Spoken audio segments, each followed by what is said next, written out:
Trashumando recuerdos.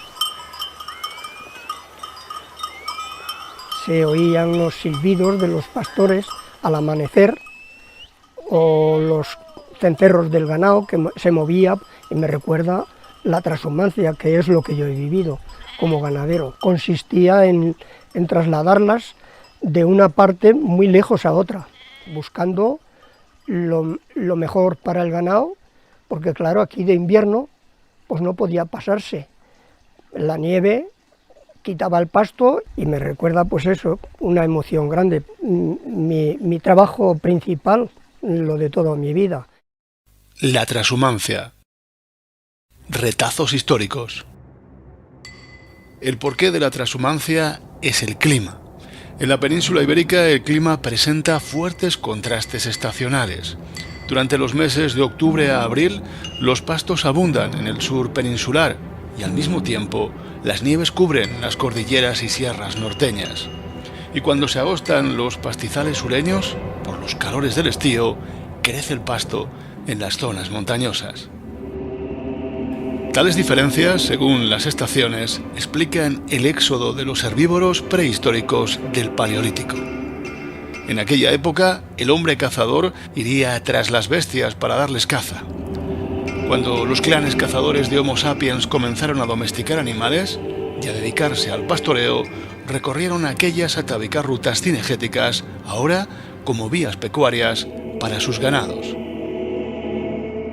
Devino así la trashumancia, una actividad pastoril milenaria que se basa en el desplazamiento alternativo y periódico de ganados para aprovechar los pastizales alejados de regiones determinadas con clima diferente dentro de su ciclo anual.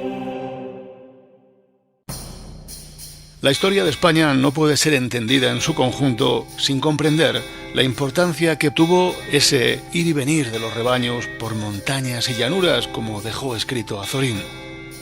Y es que la trashumancia en la península ibérica arranca con los primitivos pastores nómadas de ovejas que cruzaban el territorio de norte a sur buscando los mejores pastos y el clima más benigno para sus rebaños.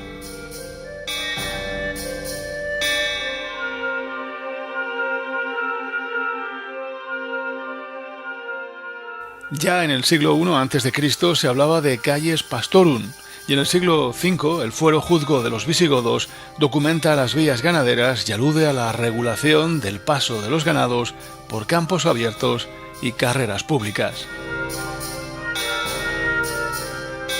Con la invasión árabe de la península se produjo un abandono de la actividad ganadera trashumante.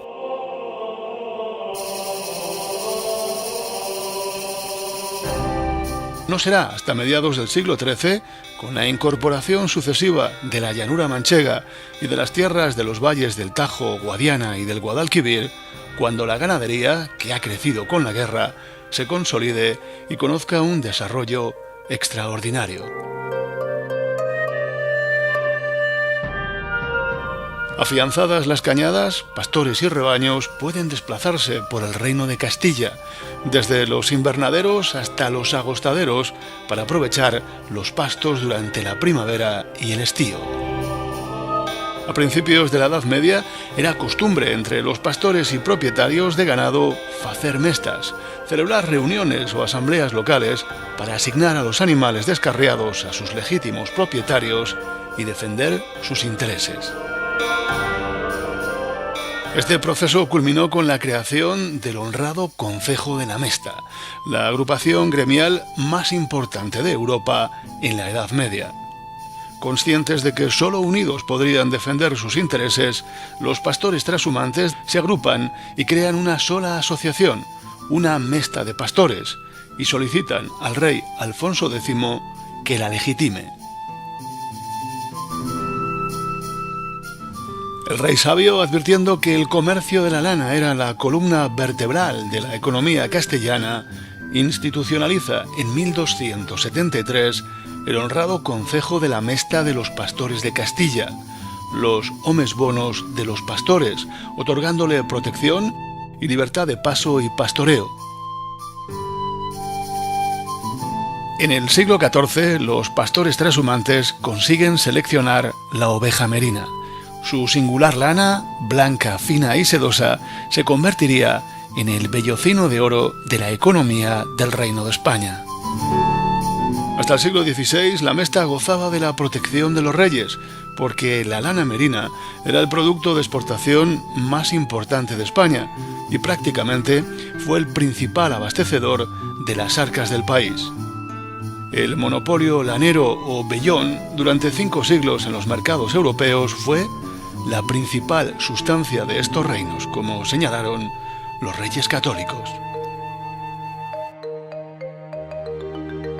Dos organismos estrechamente vinculados a la Mesta y al circuito lanero de la lana merina fueron la Cabaña Real de Carreteros, que transportaba la lana desde las lonjas de Esquileo a los puertos cantábricos, y el Consulado del Mar, en Burgos, que gestionaba su exportación a Francia, Inglaterra y Flandes.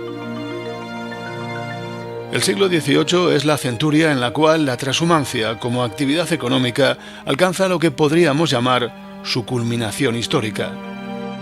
En una centuria se pasó de 2 a 5 millones de cabezas de ganado trashumante, y jamás antes se exportó tanta lana merina, lana que cotizaba en la primera bolsa de valores moderna, la de Ámsterdam. Las transformaciones políticas, económicas y sociales que ocurrieron en el siglo XIX conducirían a la supresión del honrado Concejo de la Mesta. La reina María Cristina disolvió la Mesta, integrándose los ganaderos en la Asociación General de Ganaderos del Reino.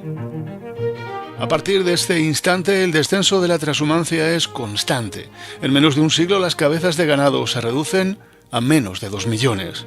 Y se acentuó a partir de los años 60 del siglo XX, en que numerosos pastores cuelgan el gancho y el zurrón para acudir a los centros industriales ante las dificultades para ejercer su oficio.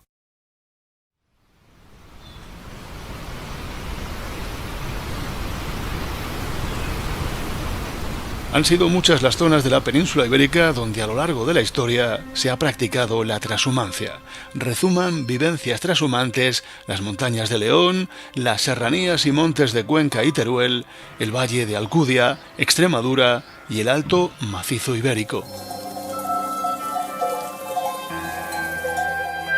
En este último territorio, que arrugan las sierras de Urbión, Neila, Cameros y La Demanda, entre las provincias de Soria, Burgos y la Comunidad de La Rioja, la transhumancia, tan antigua como los pueblos de sus serranías y valles, no ha sido solo un sistema de explotación ganadera, sino un auténtico hecho social y cultural que ha modelado la forma de vida tradicional.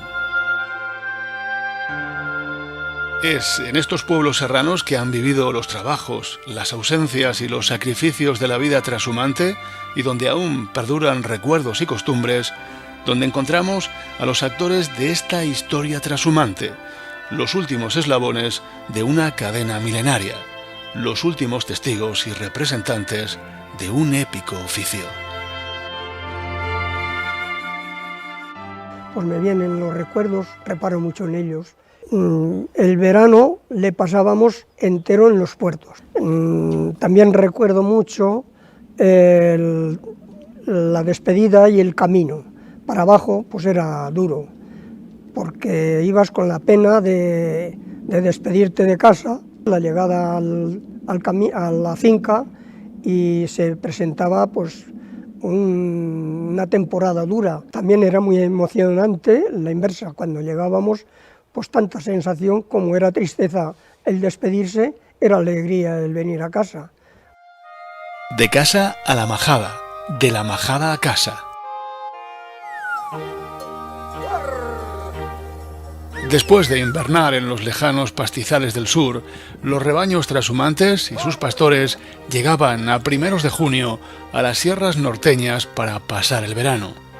Veníamos andando, pues salíamos de allí de Extremadura pues a primeros de mayo, y pues como tardamos 32 días en venir, pues llegamos aquí en junio. Pero tras la ansiada vuelta a casa y el añorado recibimiento, no todos los pastores podían permanecer con sus familias, pues los rebaños debían continuar su camino hasta los puertos. Del regreso era como que venía primero a la sierra y tardaba una semana luego en venir. Si te tocaba estar en la sierra del primero, pues quédate una semanita más, sin ver a la señora. Ay, amigo. Para unas vigilias más grandes y ¡ay, negra! Los rebaños, al llegar a las sierras, se partían en atajos o retazos más pequeños al cuidado de dos pastores. Cada rebaño se distribuía generalmente en dos atajos, porque solían ser entre 1.200, 1.500 ovejas, más o menos. Entonces se hacía un atajo que llamaba la cabeza del rebaño y otro que era el retazo. Y se distribuían en dos puertos. Si el rebaño subían 2.000, pues a lo mejor iban 500 a cada puerto.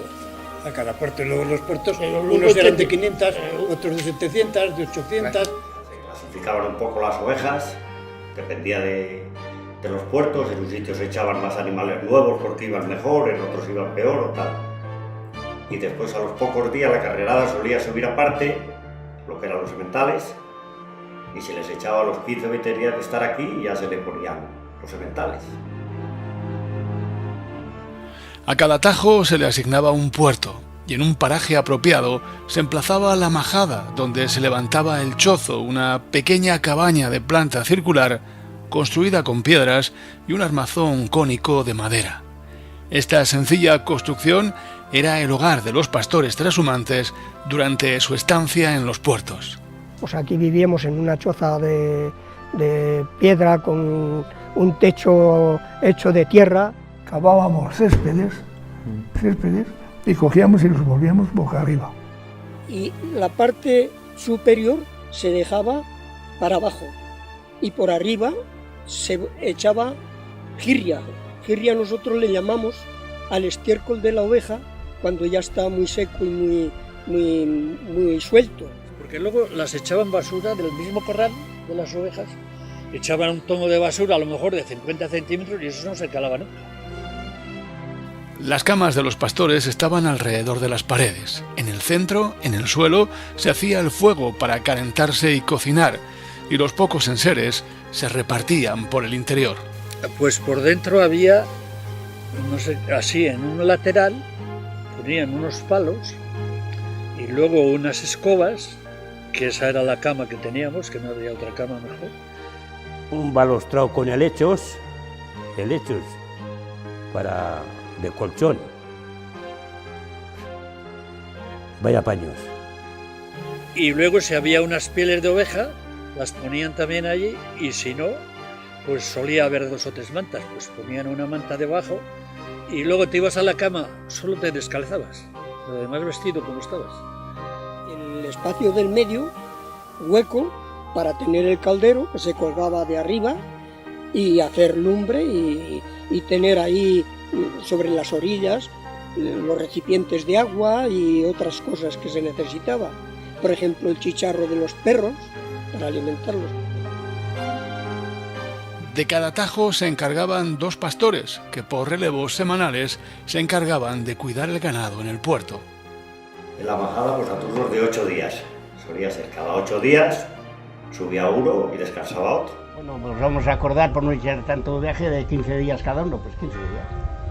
Al amo lo mismo le daba, como si te querías estar 2 meses y el otro. Hacíamos el relevo en el camino. Yo llegaba allá, me encontraba con él en el camino, si no me encontraba con él, malo.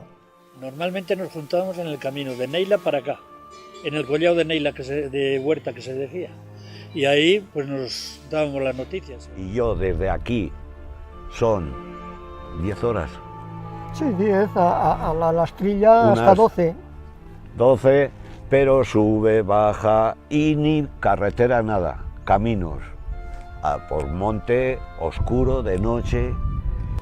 Como generalmente toda la gente éramos de aquí de la zona, pues así se iba haciendo durante todo el verano. En la majada, las faenas diarias consistían en vigilar al ganado, hacer los careos, curar las ovejas, dar sal y preparar las comidas. Y la jornada pues empezaba al verse. Nada más amanecer, pues ya te levantaba el pastor, se iba por agua, se hacían las vigas por la mañana, había que curar animales, había que coger alguna porque estuvieran enfermos, por lo que fuera. Hasta que llegaba, después de comerse las vigas, ya llegaba la hora de soltarlas, y la bajada en los puertos les teníamos dados como careos, pues no iban siempre por el mismo sitio, claro, para aprovechar todo el terreno de los puertos, todos los pastos. Un día normal soltábamos los ganados y luego tratábamos de los pastores juntarnos en alguna fuente, allí en Fuente Pedorra, y por esos cumbres nos juntábamos 3 o 4 pastores y ya comíamos juntos, charlábamos, nos echábamos la siesta y luego por la tarde pues cada uno a su atajo a bajarlas para tenerlas que cerrar. Y allí había otro, allí había un pastor con un retazo y aquí había otro y había que respetar cada cual su linde. En los ratos libres se hacían quesos o se confeccionaban ropas y enseres. Si tenías 5 o 6 cabras, pues, había quien se tomaba la leche, otro prefería hacer quesos para traerlos a lo mejor para la familia. Y hacían cosas con la hierba, con pasto también, cosas de cestas, mucho también les había. Y un poco más atrás, que yo me acuerdo poco, pero todavía me acuerdo de verles hacer la calceta. La alimentación era por cuenta de los propietarios de los rebaños y consistía mayormente en migas al despuntar el día, pan y tocino para comer y sopas para cenar. El desayuno que hacíamos era, bueno, prácticamente nada, porque te levantabas pronto y ordeñábamos por la noche. Por la noche sí que hacíamos unas sopas de leche. Pero luego por la mediodía, el que más y el que menos de aquí de casa llevábamos algo. Yo me recuerdo que llevaba chorizo, tocino, lo que había en casa y para comer y para desayunar por la mañana. La vida aquella era muy dura porque, como quien dice, nada más te daban pan. De vez en cuando, si te daban algo tocino o tal, pero bueno, no, estaba la cosa mal, se pasaba hambre. En 18 o 20 años te comes la luna. Y aquellas hogazas, pues bueno, tenían 2 kilos, pues así. Me cago en Dios, te sentabas en una fuente de aquellas, te liabas, joder, y tenías que decir, ¿y para mañana qué? Pero si no te la comías toda entera. Y que tenía que ser a base de embutidos y todo pan seco mayormente, o un plato de migas por la mañana y al mediodía unos garbanzos cuando los había y a la noche otro calderito de patatas, arroz o eso no era todo el mundo el que lo aguantaba. Y si alguna oveja se desgraciaba, se aprovechaba y se hacía una caldereta, como en los días de fiesta. Porque se juntaban igual 12.000 ovejas allí, cerquita todos allí. Y en esas 12.000 tenía que caer alguna. Los pastores trashumantes se iniciaban en el oficio desde muy jóvenes, casi unos niños ajustándose como zagales, para ir adquiriendo el aprendizaje que les permitiría formar parte del grupo de pastores que trashuman, empezaban ayudando a estos en los puertos. Pues yo empecé la trashumancia a la edad de 14 años. Según salí del colegio ya libre, me acomodé ya porque en este pueblo no había más que 2. O ser motrines, pastores o frailes. Frailes no me gustaba ser. Y los pocos que valían se iban a la trashumancia. Porque trashumancia seminarista y algún trompeta eran los 3 puestos que había para coger. A mí me ajustó mi padre, claro. Mi padre llevaba ya 2 años con esos años y ya me ajustó con él. Y pues, no sé, ganar como quien dice por la mantención. Y en la carrera que me dio, bajar a Extremadura. Y lo que ganaba, yo lo que ganaba, tanto como nada. Ya llegó un zaraganzuelo con su montera quitada, haciendo 1000 cortesías a los que allí se encontraban. Se presenta el mayoral, y el mayoral le repara. Hijo, ¿qué te se ofrece? Que si usted me acomodara para servir en su cabaña. Tengo la gente completa, contigo que me haces falta. Has de estar siempre obediente a lo que los demás te mandan, sobre todo al Rabadán, que si no andará la vara. La compañía del zagal era bien recibida y se agradecía para soportar la soledad que era la mayor penuria en las majadas. La soledad era fatal. A mí me dejó mi padre un reloj que llevaba de bolsillo y me parecía que andaba tan poco el reloj que no paraba de darle cuerda hasta que le rompí. Luego sin reloj. Había quien no aguantaba la soledad, eso en mi misma casa lo he visto. Mucha soledad. Hombre, cuando veías por allí algún otro pastor del pueblo o haciendo leña o arando en algún sitio, si podías, pues echar una charla para pasar el rato. Y venga a llevar todo el día cantando y comiendo y distraéndonos. No había. Lo echábamos a buen humor, no echábamos las cosas pues con decir de que ay, de penarse uno, no, al revés. Entonces lo disimulábamos bien, no sé por qué.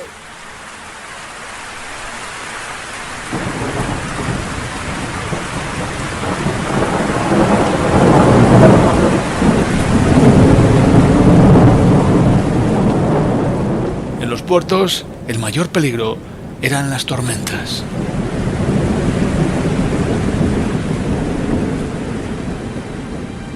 Yo he visto gente que con las tormentas eso era morirse de miedo.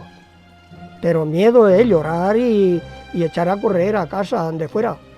Y lloré mucho yo de noche. Venían las nubes, los truenos, los lámpagos.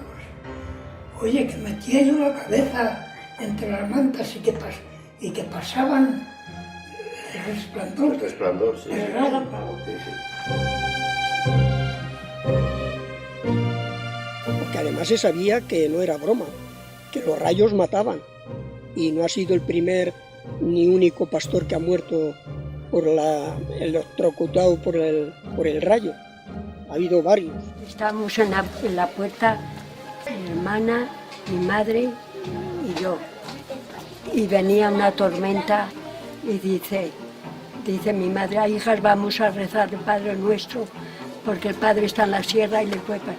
Y dice, Padre Nuestro, y dice ella, Padre Nuestro, no, Padre mío. Dice que estás en el cielo. Dice, en el cielo no, en la sierra. Y la mayor preocupación, los ataques de los lobos, las lobadas al rebaño. Yo sí tuve varias experiencias con los lobos, sí tuve varias. Y pasar noches en vela y salir, tener que salir y animar a los perros. Y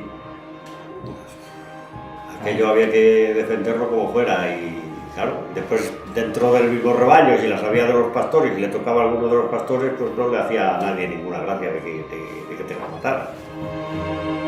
Para combatir al lobo, los pastores contaban con los mastines, perros corpulentos, fuertes y valientes que se forjaron con la trashumancia y que acompañaban continuamente al ganado. Para evitar mordeduras en el cuello llevaban collares de pinchos llamados carlancas. Y dice que vinieron la primera noche, los lobos. Dice que la primera noche el perro, dice, no saben lo que tendría aquel perro para los lobos, porque no vinieron más que esa noche, no volvieron a aparecer más en todo el verano los lobos. Y que mordía muchísimo y que corría muchísimo también. Estando yo en la choza, estando yo sentadito, pintando la mi callada, vi de venir 7 lobos por una estrecha cañada. Venían echando suertes cuál entraba en la majada. La tocó una loba parda, tuerta, vieja origisana, que tenía los colmillos como puntas de navaja. Mientras un pastor quedaba en el puerto al cuidado del ganado, su compañero estaba en el pueblo. Pero esos días no eran de descanso, pues había que realizar las labores del campo y preparar la intendencia de la familia que se va a quedar sin su ayuda durante el invierno. Si mi primo estaba allí, que yo iba a relevarle, igual me encontraba con él en Neila. Y me decía, en tal sitio están segando.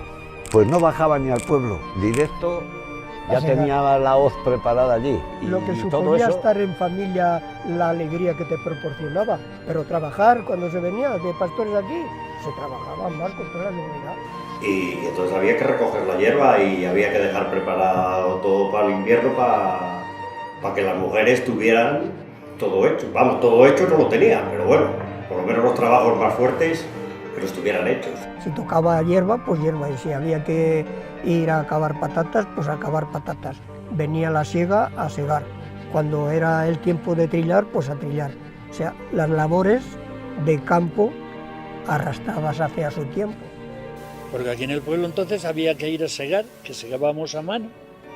Había que ir con las caballerías a por la mies, que entonces se traía con caballería, y luego a trillar, que se trillaba también con los caballos dando vueltas ahí en la era, y luego a meter la paja, que le metíamos la paja a la espalda, a los cerraderos para cebo, para el invierno. Aunque era un corto periodo, también había momentos para disfrutar. Y cuando eran las fiestas del pueblo de él se iba y tú te quedabas, y cuando era al contrario, él se quedaba y tú te venías. Por eso en las fiestas siempre estabas en el pueblo. Sí. Pero normalmente la fiesta no nos la perdíamos. Yo bajaba ahí, vamos, seguro. Y pues aquel día, en vez de cerrar las ovejas, no se cerraban. A lo mejor habíamos estado toda la noche de juerga y sin acostarnos veníamos, dábamos una vuelta al ganado y otra vez a la juerga. El considerable número de cabezas que componían los rebaños, unido a la diversidad y complejidad de las tareas exigidas para el cuidado de los ganados, conllevaba una graduación y un reparto de labores y responsabilidades que originaban una organización perfectamente jerarquizada de los pastores. El mayoral, elegido por los propietarios del ganado, era el responsable máximo de los rebaños de la cabaña y estaba dotado de un poder delegado. El rabadán estaba jerárquicamente tras el mayoral. Recibía, transmitía y ejecutaba sus órdenes, y era el responsable de un rebaño que gobernaba con la ayuda de los pastores: sobrado, persona ayudador, compañero y el zagal. Entre zagal después, yo extendiendo ya eso, que era el sobrado, luego la persona, luego el ayudador, luego el compañero, y luego el rabadán. Así se va ascendiendo según méritos y según cosas. A finales del mes de junio, entre San Juan y San Pedro, los mayorales empezaban a ajustar a los pastores para formar los equipos que conducirían los rebaños hacia las dehesas del sur. La valía que se considera que podía tener el que se quería prestar para bajar a Extremadura, donde se van con los buenos, los valientes, los tiene salud, en fin, pues la cruzaba. De verano había mucho, pero de invierno no había nada. Y la gente, si no iba a Extremadura, no podía comer. Era otro medio de... no podían comer ellos. El ajuste consistía en un pequeño salario al que había que añadir la manutención y la excusa o piara, derecho por el cual el pastor podía llevar en el rebaño del amo sus propias ovejas, cabras y yeguas. Después, dentro del rebaño, los pastores les sabía que bajaban asalariados, cobrando un salario, y les sabía que tenían excusa, que llamábamos, que era una partida de ovejas, según la categoría que tuvieran, dentro del rebaño. Al rabadán le correspondían más, el compañero alguna menos, y seguro iba por categorías hasta el zagal. Bajé a Extremadura con pocos medios, con poca piara. Me hacían solamente 18 cabezas, entre cabras y ovejas. De sueldo, no sé si eran 100 pesetas o poco más. Pero como no había otra cosa, y medios de vida en casa no había, pues me agarré a aquel. Normalmente solían tener una piara de ovejas, que más o menos consistía entre 35, 30, 35, 40 ovejas, una yegua y alguna cabra. Y eran mantenidos. Les dejaban llevar 30 ovejas a cada pastor y 2 yeguas, normalmente. Mi padre, que era el encargado, llevaba más ovejas y alguna yegua más. Y lo que sacaban de los corderos era lo que ganaban ellos. Y lo que sacaban de las otras o potros que vendían. Que llevaba 2 yeguas o 3 y criaban las 3, pues sacaban dinero de los potros. Pero si tenía mala suerte y no criaba ninguna, se venía así. Que no tuvo suerte nunca porque bajaba una yegua para criar un potrillo y siempre se le moría. Y decía, casi era lo que íbamos a tener de ventaja. Y resultaba todo mal. El que bajaba a lo mejor a salario y decía, bueno, pues me pagaban por poner un ejemplo, un duro diario o lo que fuera, pero los que bajábamos dependía de la suerte que tendrías.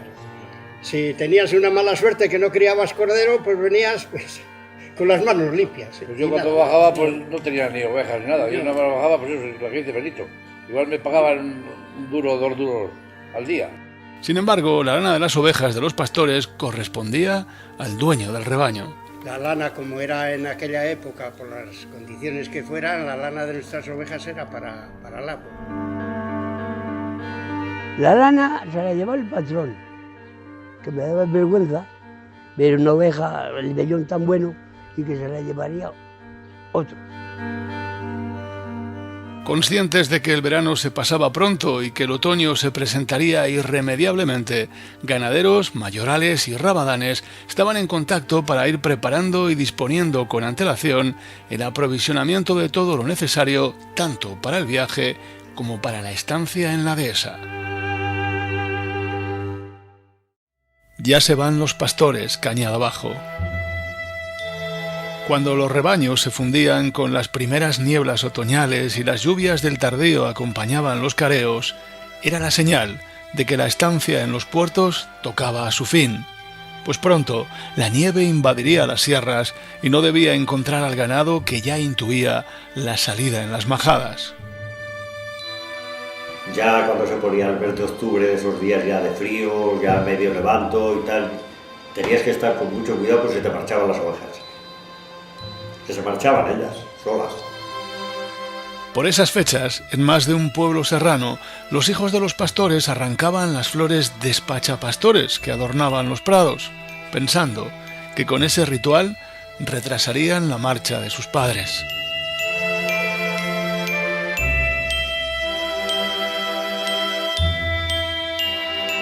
Ya cuando venía este tiempo, que había llovido y tal, pues luego salían ahí unas flores que las llamamos despachapastores y nos dedicábamos, yo me acuerdo con mi hermana Inés, siempre íbamos ahí a la era, venga a arrancar flores, venga a arrancar flores. Y a lo mejor las señoras decían, pero ¿por qué las arrancáis con lo bonitas que son? Ah, sí, porque son despachapastores. Que no queríamos que se fuera. Que pensábamos, nosotras teníamos esa idea de que como arrancándolas ya no iban a marcharse mi padre. Ante la ineludible partida, las esposas y madres de los pastores iban preparando la vestimenta y el avío que sus maridos e hijos necesitaban tanto para el viaje como para la estancia en la dehesa. La ropa se la tenías que tener toda, pues que llevasen pues buen avío de ropa. Y luego pues la cosa de alimento, pues llevaban chorizo y ya lo ibas dejando para que no se acabase para cuando ellos marchasen. Pues ya empezábamos a organizarnos aquí, a recoger la ropa, todos los enseres personales de cada uno, preparar comida para el camino. La despedida de la familia, el momento de partir, siempre resultaba penoso, triste y emotivo, pues debían pasar 7 meses antes de volver a verse. horrible. Yo me acuerdo, mi madre pues, se quedaba muy triste, lloraba y se marchaban ya como que iban al puerto y de allí ya marchaban. Ya se llevaba toda la ropa y todo y de allí ya se iban para abajo. Parece que me estoy acordando de los portales aquellos cuando se despedía la madre de... Yo desde luego de ver a mi padre ya vestido con los zagones, los peales, la manta echada ya como rodeada y verle marchar.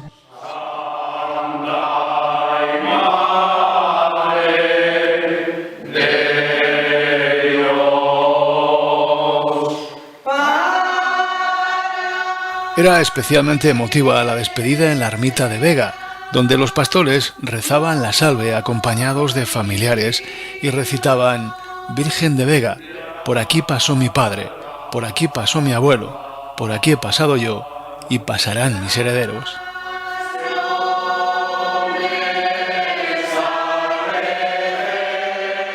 Salían por la devoción que normalmente se tenía a ambas imágenes, en nuestro caso Vega y el Salterio, pues sí que se reunían y cantaban la salve. Con los últimos adioses, lágrimas, abrazos, deseos de buen viaje, encargos de mirar por la salud y la petición de que se escribiesen cartas. Ya se van los pastores y la melancolía desborda el alma a su son. Un día antes de la salida se bajaban los atajos de los puertos a los prados cercanos a los pueblos, desde donde se emprendería la marcha cañada abajo. Y allí estábamos en los puertos. Tenemos 4 o 5 puertos y en cada uno pues había 1000 ovejas. Bueno, pues cogíamos y las juntábamos todas en la majada de abajo de Vinegra. Al amanecer, los pastores se ponen en camino. A la voz de «Vamos allá» del Rabadán, el rebaño se ponía en movimiento hacia los pastos del sur. En primer lugar, es decir, en punta, abría la marcha el mansero compañero, que seguido de los mansos, imponía un ritmo de marcha adecuado al conjunto del ganado. El que iba adelante era siempre el más veterano y el que mejor sabía los caminos. Para este menester se servía de los mansos, carneros castrados y adiestrados que portaban unos grandes cencerros llamados zumbos, cuya cantaleta guiaban a las ovejas. Y por las mañanas en la dormida daba un chiflido, venían los mansos, arrancaban atrás, todas las ovejas detrás. Claro. Usted siempre haga así, ¡sí! Y aunque estén en mitad del rebaño, van corriendo porque ellos viven del pan que llevan. Ajustando el rebaño, a sus flancos hojaldas caminaban 2 pastores, el Persona y el Sobrado. Son los arreadores a los que correspondía evitar que el ganado se saliera a los sembrados. Y luego los demás pues arreando las ovejas, el uno por una esquina, el otro por otra, y así. O guardando este trigo o aquella cebada. Y el zagal, el último, arreando las ovejas. Y en la retaguardia el zagal, el aprendiz de pastor. Y ese zagal a todos los sitios estaba, el zagal el pobre, zagal aquí, zagal allí. El zagal el mandado. Y al final, cerrando la comitiva, iba otro pastor, el ayudador o yegüero, al mando de las yeguas y caballos ateros. Los lomos de estas caballerías portaban el equipaje de los pastores, los zurrones con la vestimenta, las alforjas con el avío y la intendencia, y el conjunto de enseres del quehacer trashumante. No más que eran para bagajar el equipaje, vamos. La yegua, me preparaba ya tu jato en un saco, ¿sabes? Y la mujer le preparaba todo, pero de dinero ya. El camino de bajada era una de las mayores fatigas de la vida trashumante. Tanto con frío o con lluvia, los pastores tenían que seguir su camino. Además, se realizaba lentamente, pues las ovejas iban cargadas de vientre, abocadas a parir, y eran días otoñales con pocas horas de luz. Había días buenos y días muy malos, de pasar frío y llover y más, pero era lo que había. El viaje del otoño para bajar, para mí, cuando bajaban andando tenía que ser muy difícil, porque es tiempo de más lluvia y la lluvia es muy molesta para el camino, por todos los sentidos, por lo que entorpece al ganado, lo que entorpece a los pastores que se llenan de agua, las cargas, las ropas, los comestibles, todo, eso es un incordio. La lluvia empapaba la ropa de los pastores y con esa humedad encima tenían que hacer el camino. Pero lo peor era que incluso de noche no había más remedio que dormir con la ropa húmeda y de pie, recostados sobre algún tronco o piedra, protegiendo como podían los enseres más delicados. A otro día no aclarado, no hay más matas, llenas de agua al hombro. Al finalizar cada jornada se hacía la dormida en algún descansadero establecido. El rabadán se adelantaba al rebaño junto con el pastor de las yeguas para preparar la acampada antes de que llegase el grueso del rebaño con los pastores. Ya las jornadas estaban hechas, bueno, pues hay que ir a tal sitio, mañana hasta tal otro, estaban partidas ya. Y a buscar leña para hacer lumbre, para hacer, por ejemplo, unas patatas que hacías cuando llegaban los del rebaño, las rodeábamos. Y a cenar, pues si el ganado estaba tranquilo, que había comido, pues bien, no te molestaban. O si llovía, la cena también, pues igual no se podía ni hacer. Todo dependía del tiempo que hiciera. Los pastores se juntaban alrededor del fuego y cenaban unas patatas con arroz o unas sopas calientes. Aunque todo el mundo estaba cansado y solo se tenían ganas de echarse a dormir, había que hacer guardias por turnos para velar el ganado. Llegabas allí y había veces muchas veces, de velar las ovejas por la noche, hacer turnos de guardia por la noche. No por los animales, sino porque las ovejas no paraban. El año que había mucha comida, cuando bajaban y eso, a lo mejor los animales se quedaban tranquilos, pero el año que no había comida y algunos años hasta sed. A la hora de dormir, si no había llovido, se hacía la cama con pieles de oveja y una estera, y sobre ella se tumbaba el pastor cobijado entre las mantas, y como almohada, la albarda de las caballerías o el zurrón. Antes de amanecer, de nuevo se cogían las yeguas ateras, se cargaba el equipaje, se desayunaban unas migas canas y con el alba vuelta a la misma rutina, andar y andar camino de las dehesas en las que pasar el invierno.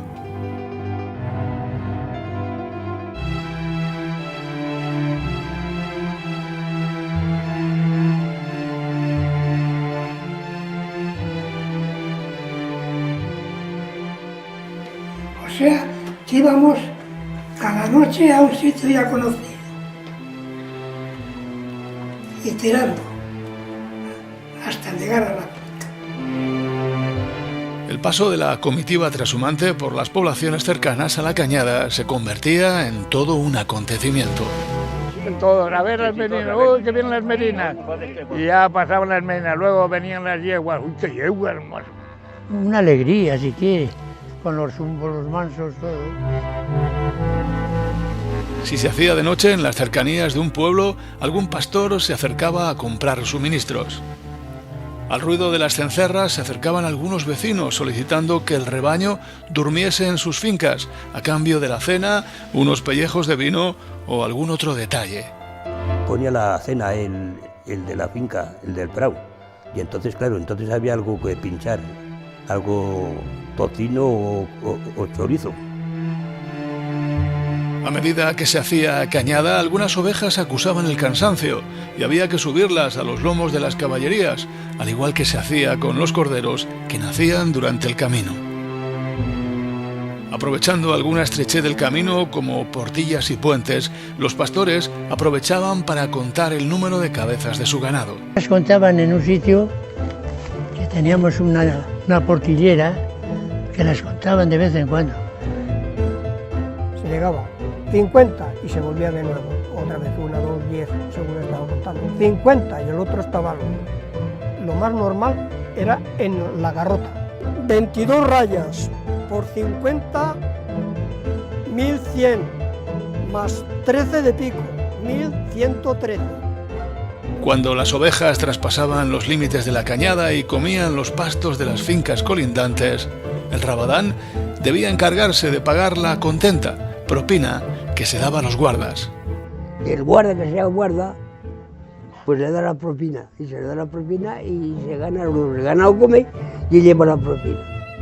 El camino de bajada se realizaba recorriendo cañadas, cordeles y veredas, atávicas vías pecuarias que canalizaban el flujo de las cabañas trashumantes al amparo de la jurisdicción del dominio público de libre paso y pasto, y que no siempre era respetado.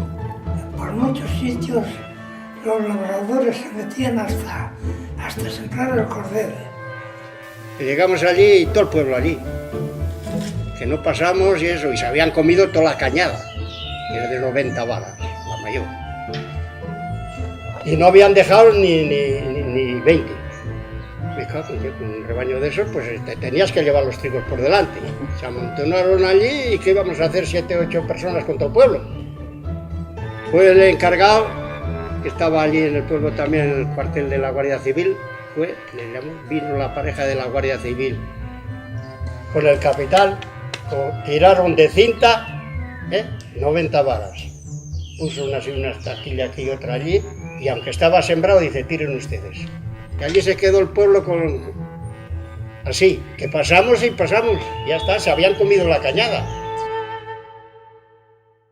La urdimbre cañariega se completaba con abrevaderos, descansaderos, puentes, ermitas, puertos reales, ranchos de esquileo, lavaderos de lana y otra serie de elementos del entramado trashumante. La cañada real segoviana y la burgalesa tenían sus cabeceras en las sierras burgalesas. Las primeras jornadas discurrían por el territorio de los pueblos serranos. De ahí arrancamos ahí a Mansilla, pasamos por el puente viejo de Mansilla.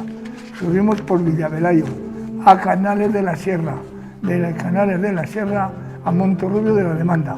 Y salimos de Briva de Cameros a venir por esos Viniegas, a Huerta de Arriba que venía el Cordel, por al lado de Montorrubio de la Demanda, a venir por la Casa Vega al lado, a bajar aquí por un término Mataco, La Mata, Vallijemeno.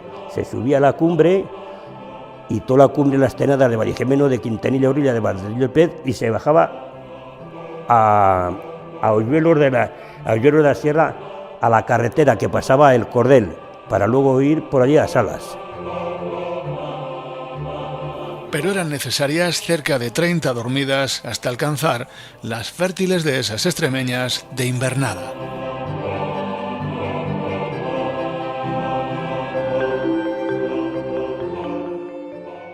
Los hombres, los pastores en la dehesa. Todo el esfuerzo del camino tenía como objetivo llegar a las dehesas del sur para pasar el invierno. Era lo que se denominaba entre los trashumantes hacer tierra. Cuando aparecía ante los ojos de los pastores, entre las encinas, la silueta del chozo era la señal inequívoca de que el camino de bajada había finalizado. Por fin habían llegado a su destino. La vivienda tradicional de los pastores en el sur también fue un chozo. Al principio fueron parecidos a los existentes en los puertos, pero con el paso del tiempo fue mejorando su construcción. Abajo en Extremadura, oye, pues allí teníamos ya un chozo o una caseta para poder cobijar. Y ya pues de que llegamos allí, pues también en un chozo, como ha dicho aquí, en un chozo y allí pues dormíamos, si éramos 6, pues los 6 en el chozo. En esta humilde morada, organizada como de costumbre, con los camastros alrededor de las paredes y el fogueril en la zona central para el caldero de cocinar, vivían los trashumantes durante los 7 meses de invernada. Al llegar los rebaños a los invernaderos, una serie de tareas ineludibles esperaban a los pastores. Tras adecentar el chozo y seleccionar los emplazamientos para las majadas, la principal consistía en separar a las ovejas preñadas y formar los demás atajos con el resto del rebaño, pensando ya en la próxima paridera.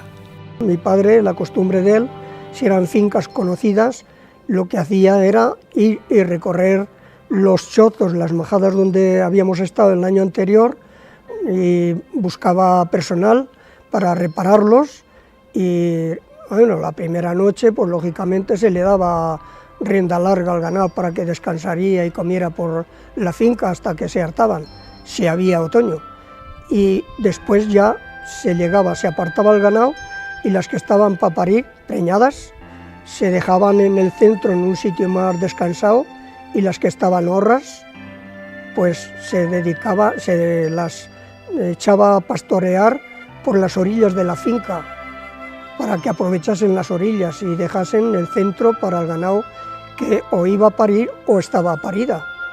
A ver, una vez llegados allí a Extremadura, se apartaban las corderas, todo lo que se dejaba de reposición de animales nuevos, esas iban aparte. Los carneros también aparte.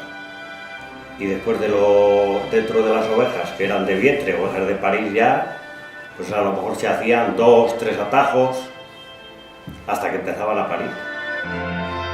A los pocos días de llegar se iniciaba la época de partos. La paridera siempre fue el evento más trascendental en la vida del rebaño, pues de su éxito dependía el futuro de la cabaña ganadera y la economía de los pastores. Eran duras jornadas invernales acompañadas de aguaceros y heladas que acrecentaban el trabajo de los pastores, que empezaba antes del alba, y el sacrificio de las vigilias nocturnas. Cuando empezaban a parir por la mañana temprano, nada más amanecer, a apartar las ovejas paridas de con las preñadas. La vida es una vida muy esclava. Se pasaba noche y día, de noche, ni que lloviese, ni que nevase, ni que al pie el ganado. Un día de paridera, los pastores se encontraban con que habían parido muchas ovejas dentro del redil. Al nacer varios corderos a la par, la madre o estos se podían despistar, lo que obligaba a comprobar que todos estaban debidamente emparejados. Se lían unos pupurris de miedo, porque hay oveja que no está parida y se coge 2 borregos. Luego pare el suyo y no le quiere. Y, en fin, ahí o coge 2 que no son de ella y a la otra se lo ha quitado. Pero sucede al mismo tiempo que algunas ovejas traían la cría muerta o se les moría al poco de nacer. Otras se desentendían de los corderillos y había madres que se morían o desgraciaban en el parto.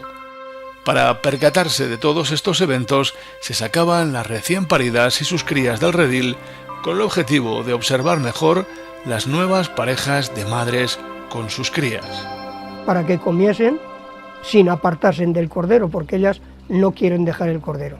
Y se las iba segregando para que no se juntarían tampoco los corderos demasiado. Los corderos que quedan desparejados dentro de la red son los que había que ahijar. Labor complicada de la que se solía encargar el rabadán y que consistía en buscar madre a los borreguillos que la habían perdido. Para este menester se aplicaban 2 técnicas, empellicar y engorronar. Cuando el hijo se moría, con la piel del cordero ese se le ponía encima a otro, se le forraba al otro, ¿no? Y se la tenía 10 o 12 horas, una noche, normalmente. Y luego por la mañana, con cuidado, se iba y se le quitaba la piel del cordero suyo, con el cuidado de que estaría la oveja allí oliéndole para que se quedase con el olfato de la piel que se le quitaba. Engorronar pues es otra cosa. Entonces consistía en que veíamos una oveja buena de parto, que estaba ya dando gestos de parto, y esa no trae más que uno. Ahora le vamos a meter 2, porque a esa ha parido 2 y no lo puede criar, o la otra ha parido 3 y esa le vamos a meter 1. Y había que andar con mucho cuidado porque son listísimas. Entonces cogíamos el que le queríamos poner y antes de que ella soltase el suyo, cuando rompen aguas, estar a tiempo, mezclarle con sus aguas y con mucho cuidado. Cuando soltaba el feto, ponérselo encima y que lo cogiera ella. Las semanas que duraba la paridera se pasaban ahijando ovejas y amamantando corderos, una labor ingente y muy meritoria que requería saberes pastoriles y experiencia, y que a base de esfuerzo y dedicación resolvían de modo satisfactorio, pues los pastores distinguían a la perfección sus reses. Le habían contado de que tenía mucha fama el pastor de que conocía todas las ovejas del atajo y los hijos de el hijo de cada oveja. Y entonces dice el dueño, y después eso lo vamos a ver ahora. Total, que fueron donde estaban las ovejas encerradas y le dijeron al pastor, estate y zeta. Y cogieron un cordero y se le enseñaron, dice, ¿nos puedes traer la madre de este cordero? Dice, ahora mismo. La dio para allá y mientras iba a coger la madre de ese cordero se le cambiaron y cogieron otro. Y cuando volvió el pastor con la oveja, dice, no, ese no es el cordero de esta. Dice, pero espere que le traigo la madre de este ahora también. Conforme iban naciendo los corderos, el rabadán organizaba los diversos atajos compuestos por las ovejas recién paridas y sus recentales. Y a cada pastor se le asignaba uno de esos atajos y un terreno concreto dentro de la dehesa donde pastorear durante los restantes meses de invernada. Se hizo un atajo de 300, que era el atajo que llamamos atajo temprano. Luego seguía el segundo, que era el atajillo. Y más, el último ya, la chicada, que eran ya las últimas que parían. El rabadán era el que hacía la paridera. Y el primer atajo lo solía guardar el compañero, al segundo atajo lo solía guardar ya la persona, el ayudador, depende de si tenían cabras, el sobrado a lo mejor era el que estaba con las cabras, y por lo general la achicada, que llamábamos achicada, esa la solía guardar el rabadán. Pues cada pastor llevaba su atajo, de 300, 350 o 200.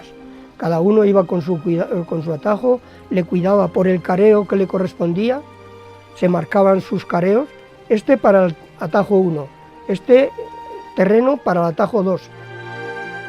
Tras finalizar la paridera, el pastor responsable de cada atajo se pasaba todo el día apacentando su rebaño y solo volvía al chozo por la noche para cenar con los compañeros. Todas las penalidades del día se compensaban con el reencuentro y la velada alrededor de unas humildes sopas. Durante un rato se olvidaba la dureza del trabajo y la soledad. El día era pues darle larga al ganado y estar con ellas, y luego por la noche otra vez a su recogedero y a dormir. Y después acababas la jornada, encerrabas las ovejas y si te ibas hacia el chozo o la casa que tuviera la finca, y allí cenábamos todos juntos, echabas la partida o escuchabas la radio ya más acá o tal, bueno, y se charlaba, se escribía las cartas y lo que fuera. Y después cada uno salía a su atajo, que en cada atajo había un chozuelo. Después de cenar y tras la tertulia, algunos pastores tenían que ir a dormir al chozuelo, junto al redil de cada majada, para vigilar las ovejas.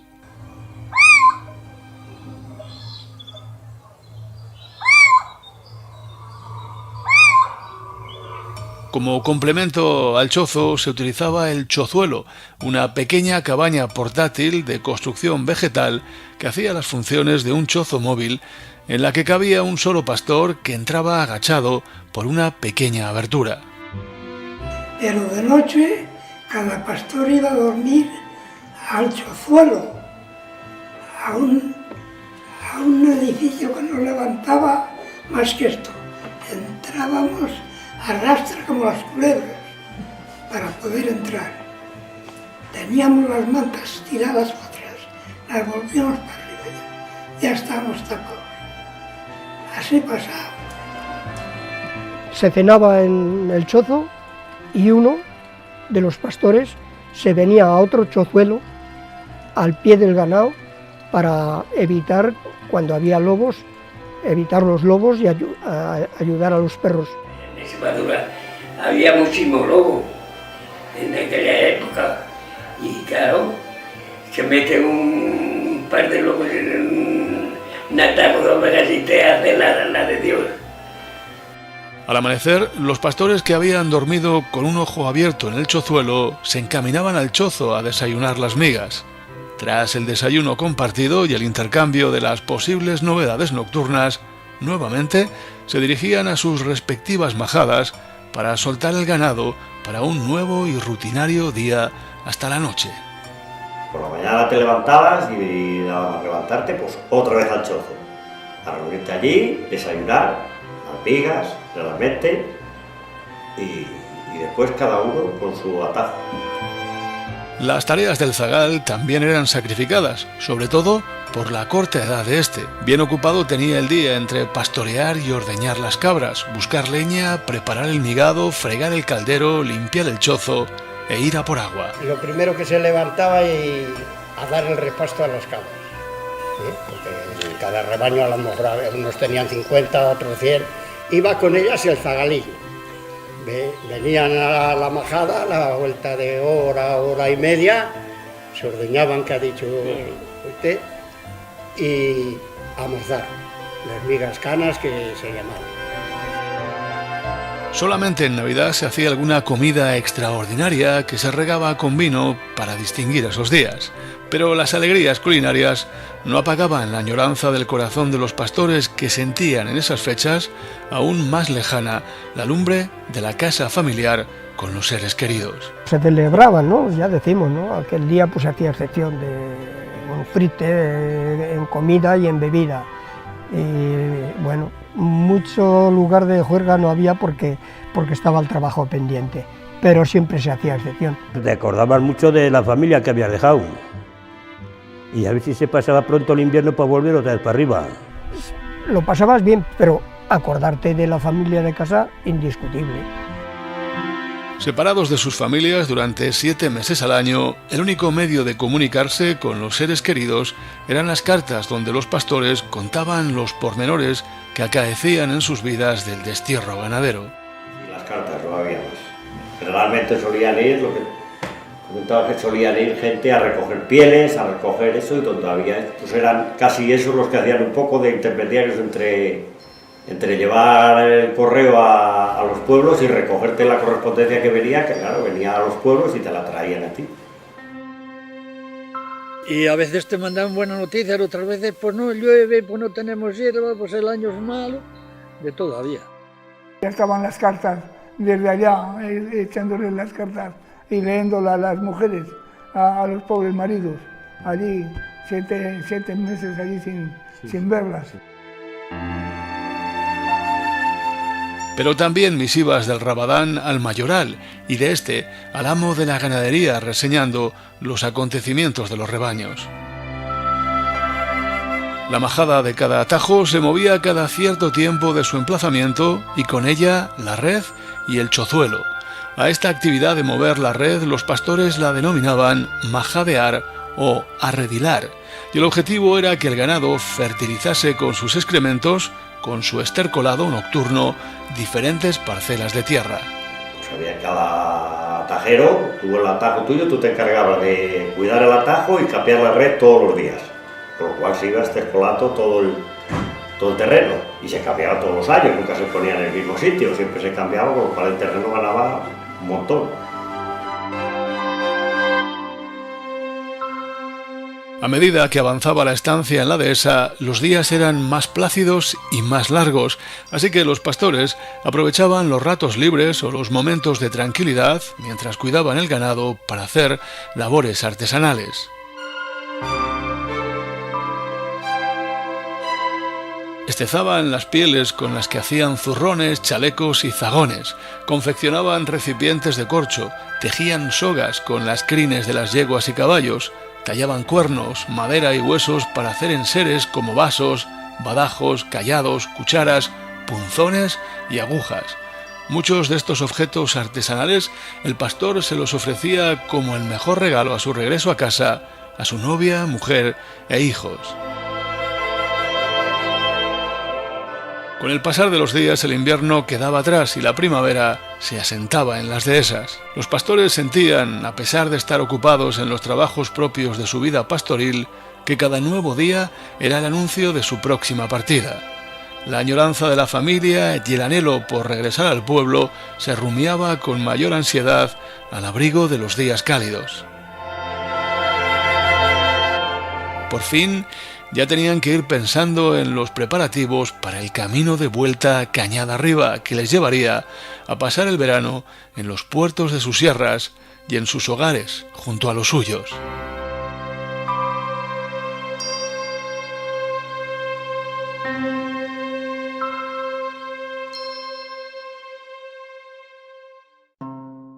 Y las mujeres en el pueblo. A la mujer de la transhumancia, un valor increíble, increíble. Pasar aquí el invierno, desde que se marchaban en el oeste, que venían con enfermedades de los niños, con otras que habían tenido el niño cuando se habían ido ellos, un valor, para mí el valor de la mujer de la sierra, increíble, muy bueno, pero valorado con un 10 alto.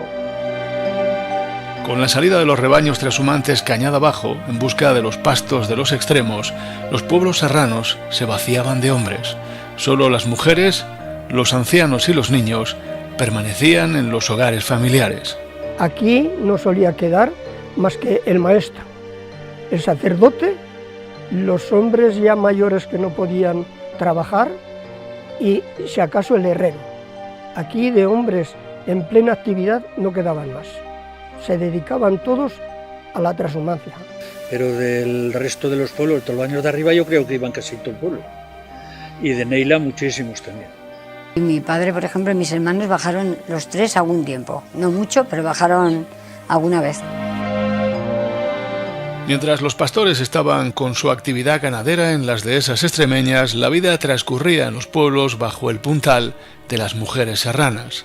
Al encontrarse ellas solas tenían que hacer de padre y madre al tiempo que se encargaban de todas las labores de la hacienda familiar. Un día normal me levantaba más bien pronto y les aviaba a los niños para ir a la escuela, les preparaba el desayuno, les aviaba para ir a la escuela y después yo bajar a lavar mucho.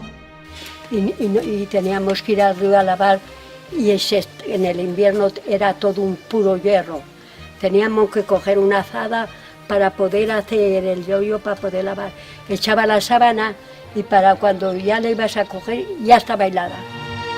Pues teníamos que ir a lavar al río, íbamos a lavar al río. Así que venías a lo mejor de arar y márchate a lavar al río. O de segar y márchate a lavar al río. Y si no era lavar, era a derramar la basura, arar, segar, cavar. Sembrar patatas y sembrar de todo. Bueno, echar a los animales, ir a por la paja para echar a las vacas de majada. Faenas que apenas les dejaban tiempo libre y que tenían que compatibilizar con el cuidado y atención de los niños y, en muchos casos, de los abuelos. Lo que más costaba era pues que yo quería trabajar y no podía porque los niños había que cuidarles. Cuando salían de la escuela a comer ya tenía yo el caballo aparejado. Me marchaba cerca del Pinar por Berzas. La dejaba en la cuna aquí y yo con una vaca y un caballo me marchaba y luego por la mediodía venía y quitaba la vaca, la dejaba atada en un árbol y venía con una bandolera en el caballo a ver a mi niña. La daba lo de que comer o el pecho y me volvía a marchar. Eso sí, eso te los echabas al niño a cuestas y estabas haciendo tus camas, estabas haciendo tus cosas. Ir a arar con el niño a la espalda, a veces la tierra estaba muy mala. De llevarles contigo muchas veces, a lo mejor a limpiar un prado o al huerto a cavar, les llevabas contigo. Y llevaba un niño de pecho, un niño es eso, y llevaba al niño y claro, parar, pues cogía al niño en el surco del arao y le metía ya hasta que terminaba. Aquí se quedaba mi madre con éramos cuatro hermanos, y encima mi madre tenía que hacer cargo de los 4 hermanos, de 2 vacas que quedaban, de un caballo, a lo mejor quedaban aquí 20 o 30 ovejas, 20 o 30 cabras, el cerrarlas por la noche, el echarlas de comer, el soltarlas por la mañana y todo eso era cargo de mi madre. No eran ya los hijos, sino los padres mayores que cuidaban, las mismas madres que cuidaban a sus hijos. Cuidaban al padre que sufría una enfermedad, que tenía una sordera, que estaba más inválido de una pierna. Todo eso, ¿quién lo llevaba? La mujer. Y claro, decía mi marido, haz lo que puedas, lo otro ya lo haré yo cuando vaya, pero si es que subía en junio.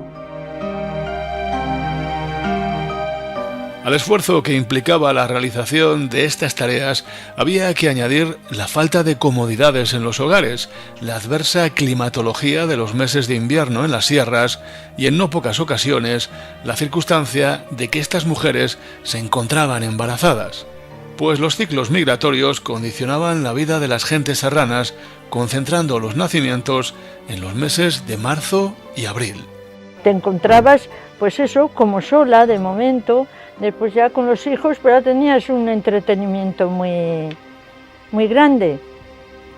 Y eso, y además que teníamos que ir a arar, al campo, a arar, ibas con la barriga llena. Pero he hecho trabajos terribles, como los de los hombres, así.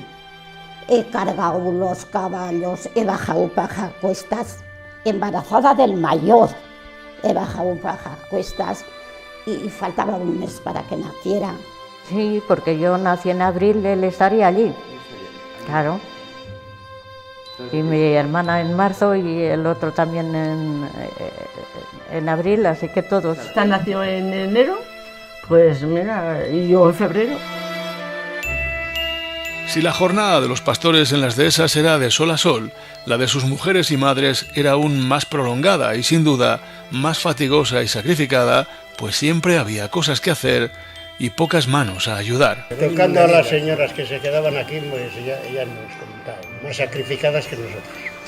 Que nosotros, como se suele decir, la vida del pastor, bueno, pues era aburrida, era esto, de dormir al sereno, eso, pero aquí las mujeres de los que bajábamos allá, pues más sacrificadas. Ellas se tenían que encargar del campo y todo eso. Nosotros veníamos de verano a segar.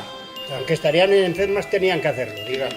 Como nacieron con ese destino ya desde chiquitinas, que su madre araba, que su abuela aró, que el otro, pues ya sabían el porvenir de ellas. Y era así. Aquí la mujer ha trabajado, en la época de que estoy hablando, el doble que nosotros, bajando a Extremadura. En aquellos tiempos trashumantes se forjó un refrán que es toda una sentencia sobre la capacidad de trabajo, resistencia y esfuerzo de la mujer serrana. Si te casas en el Valle Valdelaguna, llevas mujer y mula. El hecho de que no hubiera durante tantos meses hombres en los pueblos serranos acentuó la relación comunal entre las mujeres. Así que la solidaridad y la ayuda mutua entre ellas eran lazos entrañables y habituales. Yo sola no podía, pero esas vecinas me ayudaban a uncir. Hacía falta dos. Me ayudaban a uncir, porque mi marido no estaba, yo cogía mi yunta y me marchaba a arar al campo.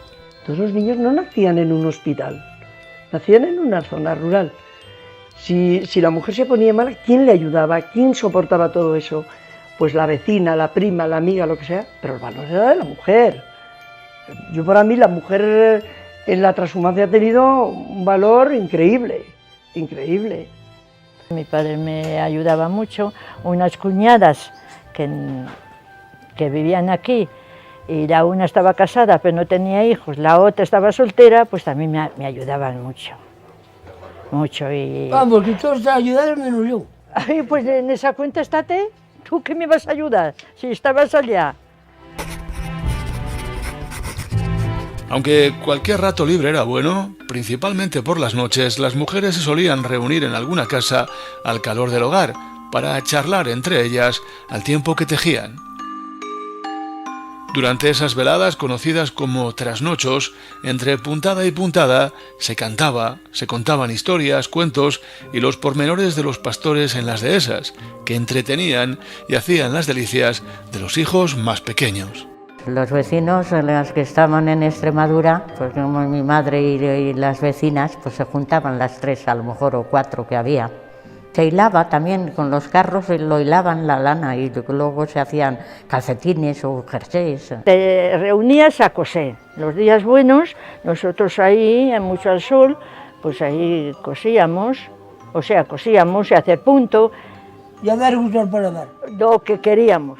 La una contaba la vida de no sé quién, la otra contaba un chiste, la otra contaba un rosario, bueno, era todo, una vida era muchísimo más bonita. Por la noche, pues era cuando podíamos coser, porque como lo tenías que hacer todo, no había nada para comprar hecho, lo teníamos que hacer todo, igual a las 12 que a la 1 que...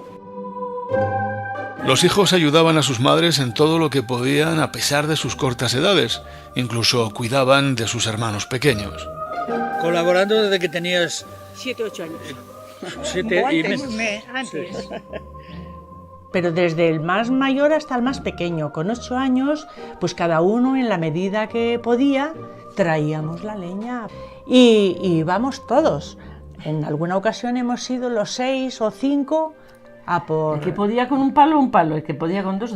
A coger hierbas, a recoger las moñigas de las vacas para hacerlo luego el estercolero y echarla luego en las tierras. Nosotros a por hierbas, salir de la escuela e ir con una cesta a por cardos, que ahora les ves por ahí y dicen, nadie lo coge. O te dejaba la comida un poco preparadita más o menos, pero luego a lo mejor tenías que ir tú con la comida, con el hermano a cuestas y llevárselo a ella donde estaba trabajando. Todo lo que podían, aunque eran pequeñines, los pobres te hacían todo lo que podían. Como las hormigas. Si todos los días eran duros, las fechas de las Navidades se hacían aún más cuesta arriba. En unos días tan familiares, las mujeres tenían no solo que superar la añoranza de sus maridos, sino que también tenían que sacar fuerzas y ánimo para intentar que fueran días lo más felices posibles para sus hijos. Que como que no había Navidades, yo creo que casi como que no había Navidades. Lo celebrábamos como mejor podíamos con los niños, ¿qué íbamos a hacer? Mucha tristeza por no tener al marido y al padre, y así era. Los niños te preguntaban, claro que te preguntaban, y papá, ¿y dónde está? ¿Y cuándo viene?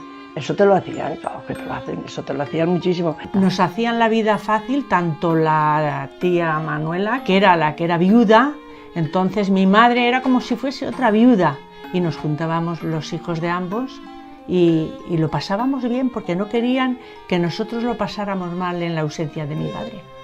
Y aquí en casa nos juntábamos todos los primos y eso sí que era un jolgorio. Todos los chicos, jóvenes y niños y en casa todos, mayores no, porque nada más las mujeres. Los hombres mayores estaban todos fuera. El Día de Reyes era otro día en que la ausencia del padre se hacía dolorosa. Las madres intentaban que dentro del marco de su humilde economía familiar hubiera algún pequeño detalle para cada uno de sus hijos. Pues yo a mis hijos procuraba ese día que tuvieran chocolate, unas naranjas o nueces. Y en fin, decía yo, estas nueces saben más dulces que porque las han traído los reyes. Saben mejor que las que se compran. Y disfrutaban. Pues sí, de pequeñitos a lo mejor te dejaban unas pesetas, pero luego las volvían a coger. Siempre que podían, sacaban un rato para escribir una carta a sus maridos, hijos, hermanos o novios. Era la única forma de mantener el contacto con ellos y de que estuvieran al corriente de lo que acontecía en el solar familiar. Noticias buenas, cotidianas y penosas trashumaban también de las serranías a las dehesas. Y más que nada, pues no había teléfonos, no había nada, pues como hemos dicho, eran las cartas. Y por las cartas estábamos comunicados por dónde andaban y cuándo venían. Ay, pues ¿qué les voy a poner? Lo que pasaba en el pueblo. No podía dormir pensando en mí. ¡Claro, hombre! ¡Qué feliz! No llevo razón. Sí, hombre, ¿cómo la vas a llevar? ¿Cómo iba a pensar en ti? Hombre, por Dios. Y llorando, ay, mi marido, ¿cómo estará? Mejor que yo, decía, él está mejor que yo. Y no comía ni nada, se daba a todos los muchachos, porque claro, mi marido como estará.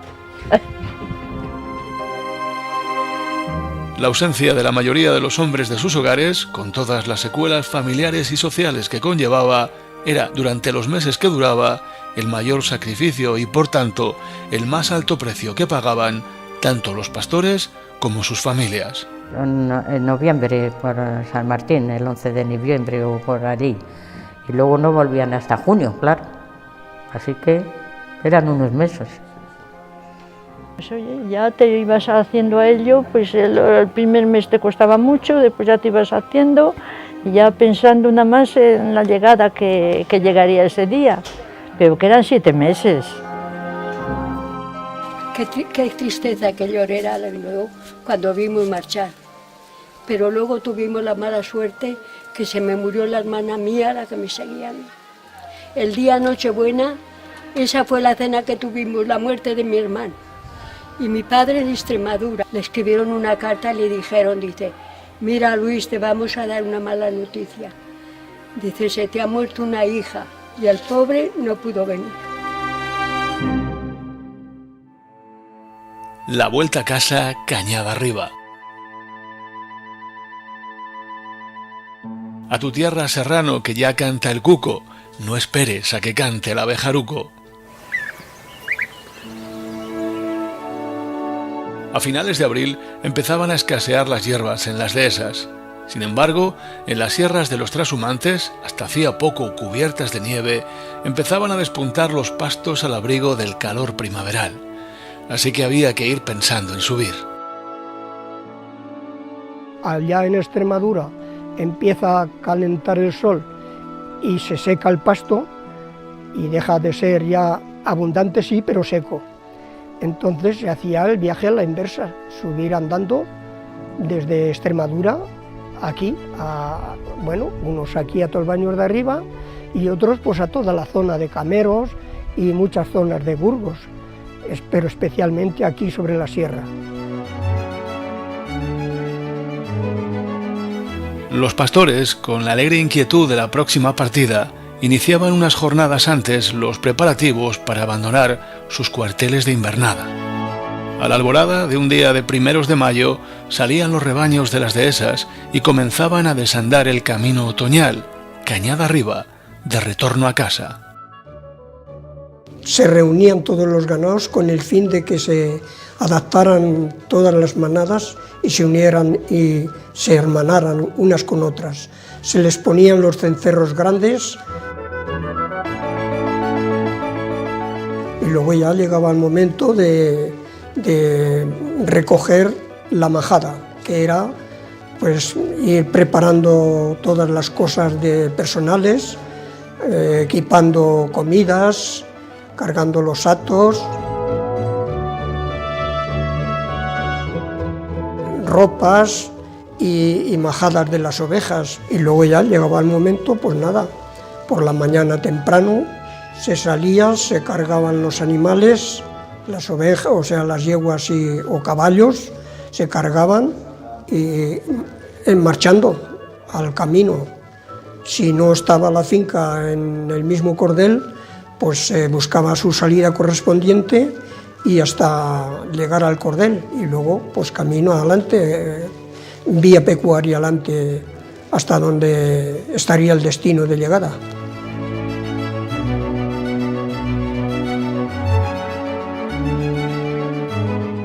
La disposición y organización de los rebaños para la vuelta era la misma que se dispuso en el trayecto de bajada.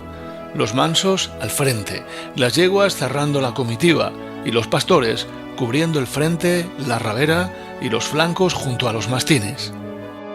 El camino de subida conllevaba menos penalidades que el de bajada. Tenía a su favor una climatología más benigna, que los rebaños estaban más ligeros al encontrarse las ovejas vacías, que había más pastos en el cordel y días con más horas de luz que permitían andar más y volver a casa en menos jornadas. Además, los pastores sentían mucho menos las fatigas del camino por la ilusión de ver a los suyos. Era mejor para subir porque no llovía. No llovía. Y además había otra cosa, que ovejas no nos parían en el camino al subir. Las noches eran más cortas, y los días más largos. De camino pues era mucho más alegre. Según uno iba subiendo, pues más contentos por llegar a tu casa después de 7 meses en Extremadura. Y tú que venías a la querencia de la tierra. El estado de ánimo variaba bastante.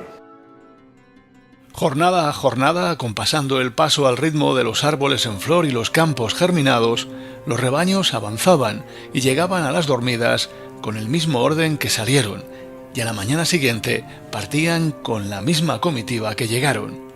Y cada nuevo trayecto, los pastores, con la mirada clavada en la lejanía, deseaban ver cuanto antes el perfil de sus montañas serranas, donde reside la anhelada familia.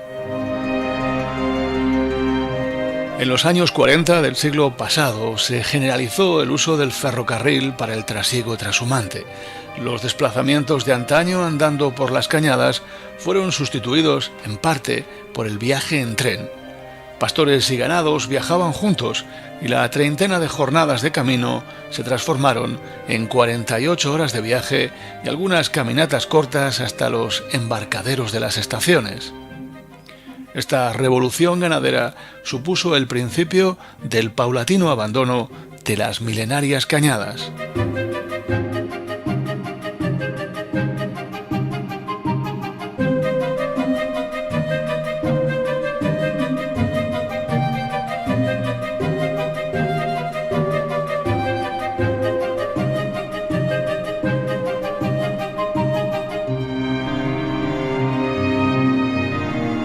Y nosotros íbamos en un vagón idéntico al de las yeguas, un vagón idéntico. Desaparecido el tren a finales del siglo XX, el trasiego de los últimos rebaños se realiza actualmente con camiones que, en apenas 8 horas, trasladan las ovejas de los puertos a las dehesas. Un día de primeros de junio, tras recorrer el itinerario de su vida, que era básicamente el mismo que dibujaban cuando bajaban, aparecía ante los ojos de los pastores la visión de sus sierras. Escondidos entre sus pliegues se encontraban sus pueblos, donde los esperaban con gran entusiasmo sus familiares. Últimos de abril, primeros de mayo. Y no llegamos a Mataco, ahí a Tolbaños, hasta el día 5 de junio. Por fin volvían los rebaños y los pastores, y según iban aproximándose, la alegría y la emoción del retorno a casa se iban haciendo presentes en el corazón y en el rostro curtido de los pastores. Que subía ya y me decía, uy, pues ya vienes por tal sitio, uy, pues ya llegas a Sala, ya... ¡Oh! ¡Que vienen los merineros! Nada más conocerse la proximidad de los rebaños, el personal salía corriendo a su encuentro, avisándose los unos a los otros, ¡que vienen los merineros! Las mujeres, los niños y los abuelos salían a recibir a los ausentes y por todas partes se cruzaban los abrazos, las sonrisas, las lágrimas, las caricias y las preguntas. Que salíamos a esperar los pastores que decían. Ya cuando venían de viaje ya se comunicaban y bueno, pues mañana llegamos a Mataco. Ya nos decían, pues tal día embarcamos, tal día estamos en Salas, tal día estamos en... Pues nada, y tal día vamos a casa. Bueno, pues el día que venían a casa, pues ya ves, todo el invierno sin ver a tu padre, pues encantados, claro.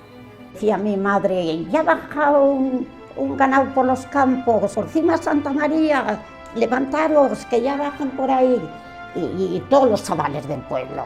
Por la mañana temprano, a mí me ha tocado ir a donde mi padre, no dormíamos aquella noche. Cuando éramos chavales, que los padres estaban allí, bajábamos a esperarles, sí. Hoy sí, bajábamos nosotros bajamos un año hasta Campo Lara. El día que llegábamos ahí a Valle de Pérez, el pueblo de ahí abajo, pues había mucha gente, también muchachos, a esperarnos. Y la costumbre que tenían, el mayoral pues se adelantaba y cocía una docena, 2 docenas de huevos, lo que sea, y te dan un huevito cocido. Amigo, más contentos que los que íbamos a poner huevo. Y a ver el padre o el hermano que sea. Claro, con ganas de que llegaran. Y se les iba a esperar así un trozo para abajo del pueblo, se les iba a esperar, íbamos a esperarle ya con los niños. Pues eso de ir a esperar a su padre, pues era una ilusión muy grande. Todo eran besos y abrazos, claro. Salían no a Vega, es que como había ganas de verse, se iba a Mataco un día entero, y eso era un día de fiesta. Para los pastores y sus familias, la mejor alegría del mundo era el encuentro después de tantos meses de separación.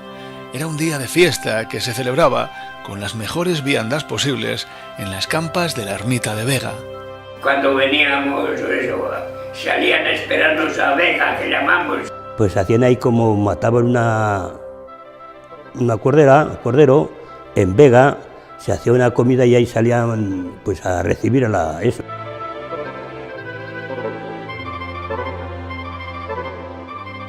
Con la llegada, muchos pastores conocían a su último hijo que había nacido hacía unos pocos meses. Ya lo decía el refrán, mujer pastoril en marzo, mayo o abril.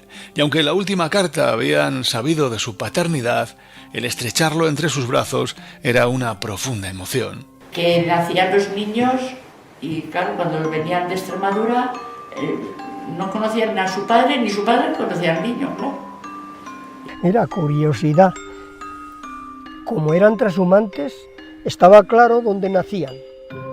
Ahí no había más que los 9 meses de gestación y se sabía bien cuándo se hacían las mujeres gestantes. Y normalmente entra el periodo a tener en cuenta desde junio, cuando llegaban los pastores, y los nacimientos de los bebés coincidían con ese periodo de estancia aquí. Tras los saludos, los pastores entregaban algún pequeño regalo a sus familiares. Del zurrón salían bellotas y piñones para los niños que agradecían con alborozo, como si fuera el presente más maravilloso del mundo. Cualquier chuchería, cualquier cosa que les traían, qué ilusión les hacían. Quedaban como niños huérfanos. El regalo que podías traer era 4 bellotas de esas, de las encinas que son dulces, y sabían bien, pero era el hambre que tenías. Que nos solían traer los mayores cuando tenían la ocasión, eran bellotas de encina, que eran muy dulces. Entonces cuando venían los pastores y traían bellotas y eso, íbamos a golosear como que aquello era algún manjar, y en efecto para nosotros lo era. Pero el camino de vuelta no finalizaba con la fiesta en Vega, pues el destino de los rebaños era los sabrosos pastos de los puertos. Tras la fiesta, los familiares volvían a casa y los pastores continuaban su camino, aunque intentaban pasar alguna noche en casa antes de alejarse definitivamente del pueblo. Se reunían y se hacía una comida, pues unos marchábamos para el cordel adelante, y los familiares pues a su pueblo. Y cuando venían, pues a llegar ahí a la ermita de Vega, ahí a lo mejor dormían, o por Monterrubio, también iban a Monterrubio, y entonces se venía y pasaba la noche. Sí, pero se relevaban, unos se quedaban con el ganado y venían a hacer una noche a casa a ver la familia. Al día siguiente volvían otra vez. Se quedaban los de Neila y, por ejemplo, se venía mi padre y si había algún lugar de huerta de abajo y eso. Y luego, a la noche siguiente, se quedaban los de aquí y se iban los de Neila a Neila. Pero luego al día siguiente se volvían a juntar para seguir la marcha. Antiguamente, a los pocos días de llegar los rebaños, se procedía a realizar la esquila de las ovejas. Las casas serranas de las familias ganaderas eran normalmente de 2 plantas, destinando la planta baja a la pela del ganado merino y al acomodo de las sacas de lana. Traían las ovejas a esquilar aquí, para aquí esquilarlas, y de aquí se marchaban a la montaña a pasear, y la lana la dejaban guardada aquí, la cual los laneros venían y la compraban. Pelaba mi padre, pelaba aquí y las traían de Extremadura a pelar aquí, y solían pelar por San Juan, porque vendían la lana mucho mejor aquí que en Extremadura, la vendían a Pradoluengo. Yo tengo ahí alguna nota de mi padre de que ha llevado la lana en caballos o yeguas a Pradoluengo. Y la parte de abajo de mi casa era un sitio a donde estaba dedicado exclusivamente a las ovejas. Se esquilaban las ovejas allí.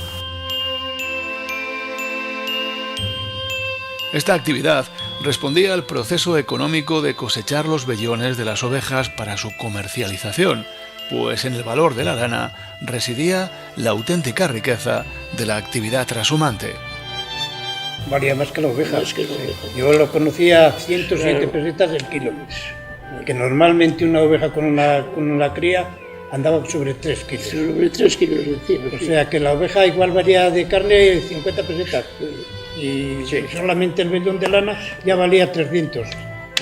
Que eran 3 kilos a 107. Mayormente la llevaba. Valía más que la lana que la oveja.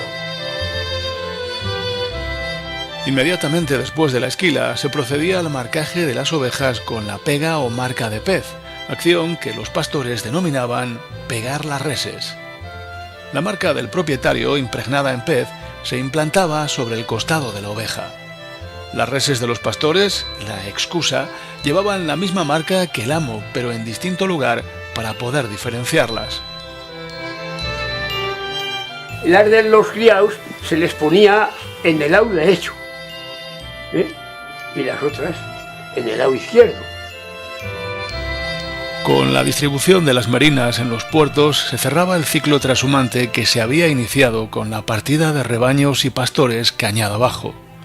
Espiral que se ha repetido desde tiempos inmemoriales hasta casi nuestros días. Ahora son los recuerdos los que trashuman por la cañada de la memoria. Nuevas huellas en el cordel.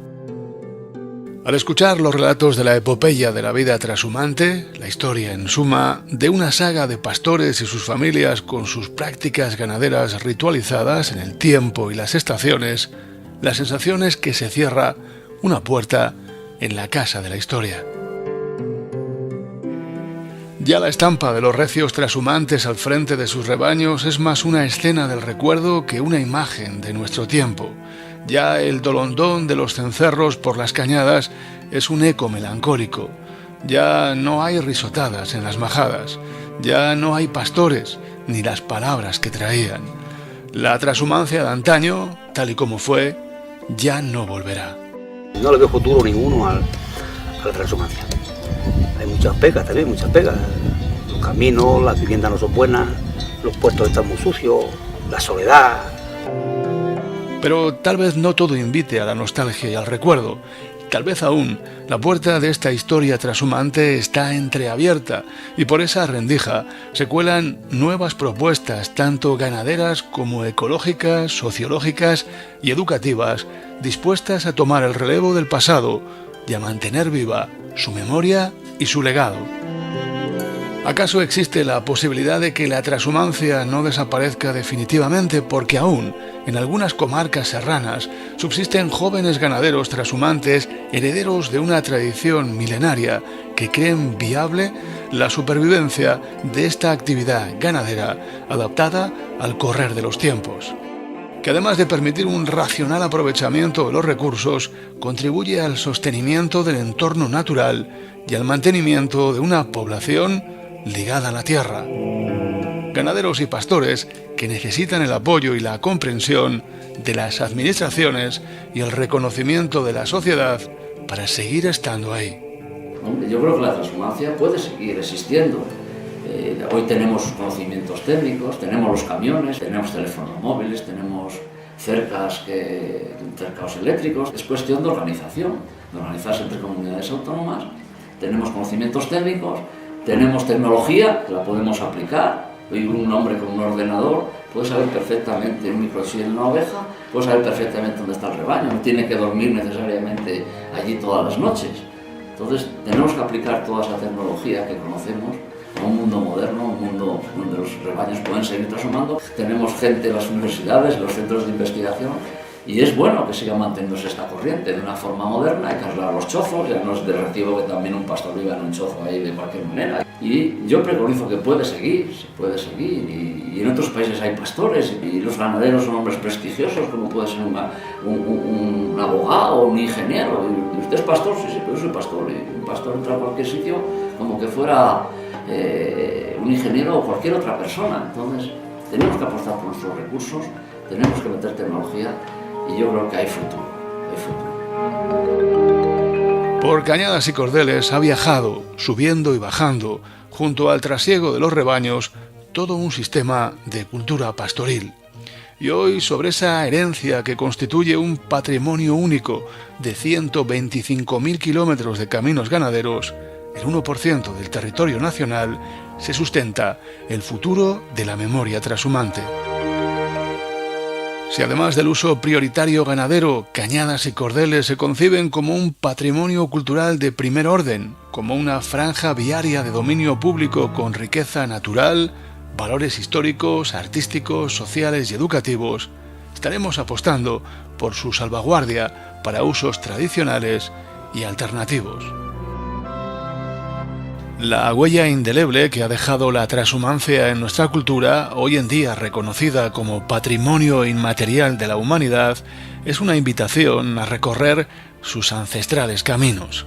Pisar los cordeles a la par que los últimos transhumantes y sus rebaños es, además de un disfrute, una manera de compartir su herencia y evitar que su pasado se desvanezca en el olvido. En alguna medida somos deudores del esfuerzo de los pastores transhumantes, que sin sentirse actores y sin darse importancia, han protagonizado una historia única. Y somos responsables de transmitir a generaciones futuras su epopeya y los ecos de su cultura.